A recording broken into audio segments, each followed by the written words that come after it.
Le 25 janvier, Daniel 7.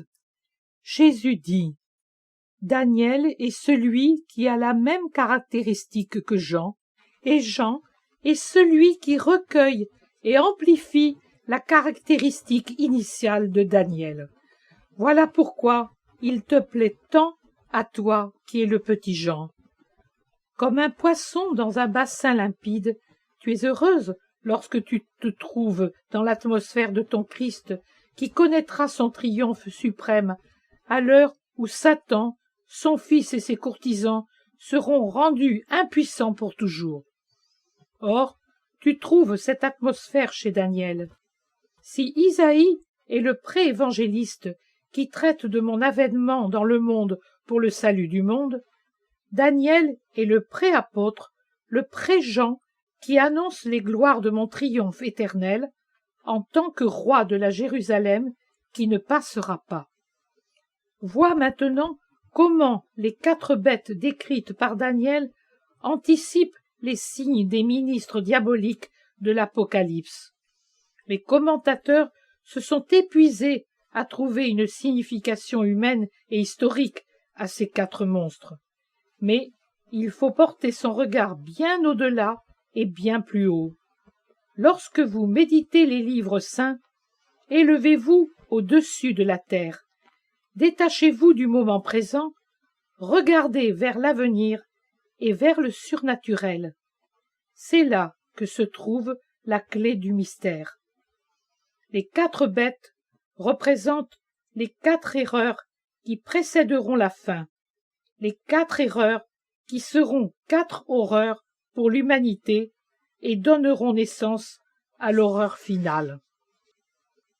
L'homme était un demi-dieu par la grâce et la foi. Tel un aigle et un lion, il savait affronter et vaincre les dangers des sens, et s'élever pour se mouvoir dans l'atmosphère de Dieu, là où l'âme s'unit à son Seigneur par des noces surnaturelles en d'ardentes unions, continuelles et rapides. Elle en redescend renouvelée en force, en joie, en charité, qu'elle répand sur ses frères, puis, de nouveau, s'élance avec encore plus d'impétuosité vers Dieu. Car chaque union fait croître en perfection qui trouve son achèvement quand l'union devient éternelle dans mon paradis.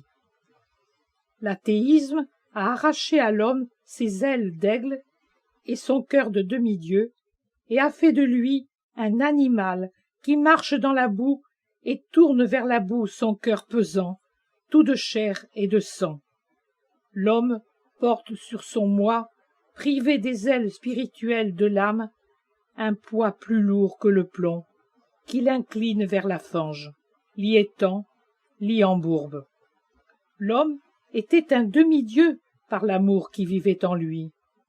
En aimant Dieu et sa loi, qui est une loi d'amour, il possédait Dieu, et avec lui la paix, qui est un attribut principal de Dieu, et avec la paix, un grand bonheur universel et particulier.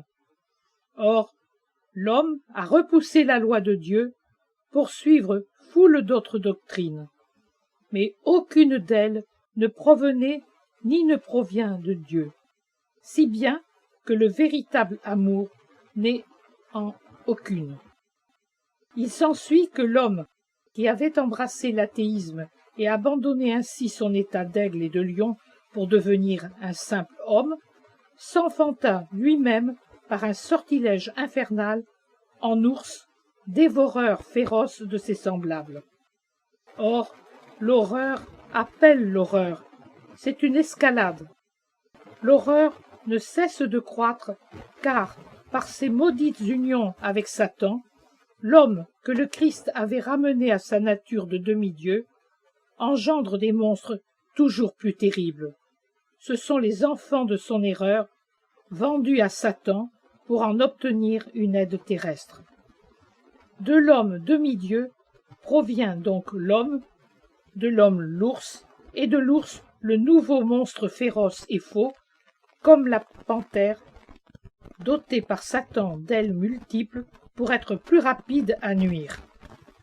Je vous ai dit, que Satan singe Dieu. Il a donc voulu, lui aussi, donner des ailes à celle qui est désormais sa créature, à l'humanité sans foi ni Dieu. Non pas des ailes d'aigle, mais de vampire, pour faire le cauchemar de l'humanité et pour pouvoir s'abattre rapidement sur des parties d'elle-même, victime de soi, afin d'en sucer le sang. Moi, tel un pélican mystique, je me suis ouvert le cœur pour vous donner mon sang. Satan fait de l'homme à qui j'ai donné mon sang le vampire qui suce des parties de soi-même et se torture jusqu'à se donner la mort. Ne dirait-on pas une légende de cauchemar? C'est pourtant votre réalité. Ce n'est pas un monstre mythique. C'est vous qui, avec une faim diabolique, dévorez des parties de vous-même.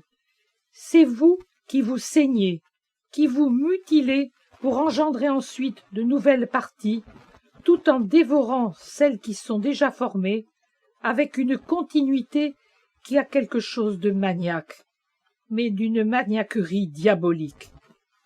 La puissance voulue, stimulée, imposée jusqu'au délit, voilà la troisième bête. Étant donné qu'il s'agit de puissance humaine, autrement dit, qui s'est vendue à Satan pour s'accroître sans cesse, contre toute loi divine et morale, elle engendre ce monstre qui porte le nom de révolution. Conformément à sa nature, ce dernier porte dans les protubérances de sa monstruosité les plus violentes horreurs des révolutions, le naufrage social du bien et de la foi. L'honnêteté, le respect, la moralité, la religion, la liberté, la bonté disparaissent quand ce monstre exhale sur une nation son souffle infernal. Comme une émanation pestilentielle, il se répand au-delà des frontières et infecte de nombreux peuples jusqu'à ce qu'il contamine le monde entier. Ce faisant, il prépare sur les civières des victimes qu'il tue et met en pièces, tout comme sur les ruines de nations réduites en décombres, le berceau du monstre final, l'Antéchrist. Je vous ai déjà dit que celui-ci sera le fils de la luxure de l'homme né de son union avec la bête. Je vous l'ai dit, et je ne change rien à mes paroles. Ce que je dis est vrai. Je le connais sans avoir nul besoin de le lire. Je m'en souviens sans avoir nul besoin de le relire. C'est écrit dans la pensée de Dieu, devant qui tous les événements de l'homme dans le temps ne cessent de défiler l'un sur l'autre sans que l'un empêche de voir l'autre. Cet Antéchrist, perfection de l'horreur comme je fus la perfection de la perfection, tourmentera au-delà de toute mesure ceux qui formeront mon petit troupeau fidèle et resteront mes disciples. Il le fera en se servant de ses armées innombrables, symbolisées par les 10 cornes, de ses mâchoires aux dents de fer, de ses pieds féroces, et enfin de sa petite corne, symbole de la hargne extraordinaire dont Satan dotera son fils pour corrompre l'humanité, tandis qu'il la séduira par sa bouche menteuse pour se faire adorer comme Dieu. Peu à peu, la petite corne grandira pour nuire. L'intelligence satanique grandira pour faire dire à la bouche les mensonges les plus perturbateurs. Elle grandira en puissance, comme moi j'ai grandi en sagesse et en grâce, armer Dieu pour lire la pensée des hommes saints et les tuer par cette pensée.